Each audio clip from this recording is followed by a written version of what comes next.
Robot ব্যাঙের নাচ দেখিয়ে মুক্তির মিথ্যে নাটক সবার সামনে এনে পুলিশে দিল কম্পাস। হ্যাঁ বন্ধুরা, আমরা এমনটাই দেখতে পাবো কম্পাস ধারাবাহিকের আগামী পর্বগুলোতে। মুক্তি ও সেনাপতি চক্রান্ত করে ঋতুজাকে শেষ করতে যায়, কিন্তু শেষ মুহূর্তে ছদ্মবেশী কম্পাস জোকার সেনাপতির হাত থেকে ঋতুজাকে বাঁচিয়ে নেয়।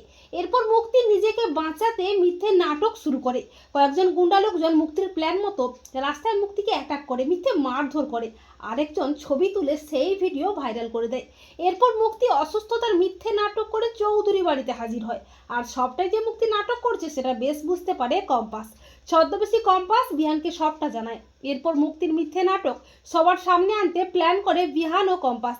কম্পাস একটা রোবট ব্যাঙ তৈরি করে। এরপর মাঝরাতে কম্পাস সেই রোবট ব্যাঙটিকে মুক্তির বিছানায় ছেড়ে দেয়। কম্পাস সুইচ টিপতে থাকে আর ব্যাঙটিও মুক্তির গায়ের উপর লাফাতে থাকে। ব্যাঙের লাফে ভয় পেয়ে মুক্তি চিৎকার করতে করতে নাচতে থাকে। মুক্তির চিৎকারে বাড়ির সবাই তো উঠে পড়ে।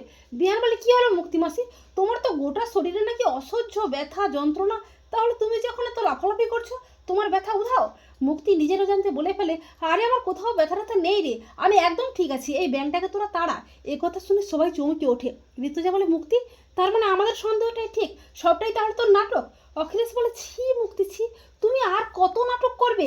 বিহান বলে, মুক্তি মাসি, তার মানে সেদিন যে আশ্রমে মায়ের উপর অ্যাটাক হয়েছিল সবটাই তোমার প্ল্যান। নিজেকে বাঁচাতে তুমি এই নাটকটা করলে, তাই না? তোমার মতো মহিলাকে আমি জেলে পাঠাবো, ওটাই তোমার ও তোমার গুণধর ছেলের একমাত্র উপযুক্ত জায়গা। তো বন্ধুরা, এমনটা যদি দেখানো হয় তোমাদের কেমন লাগবে কমেন্ট করে এক্ষুনি জানিয়ে দাও তোমাদের মতামতটি।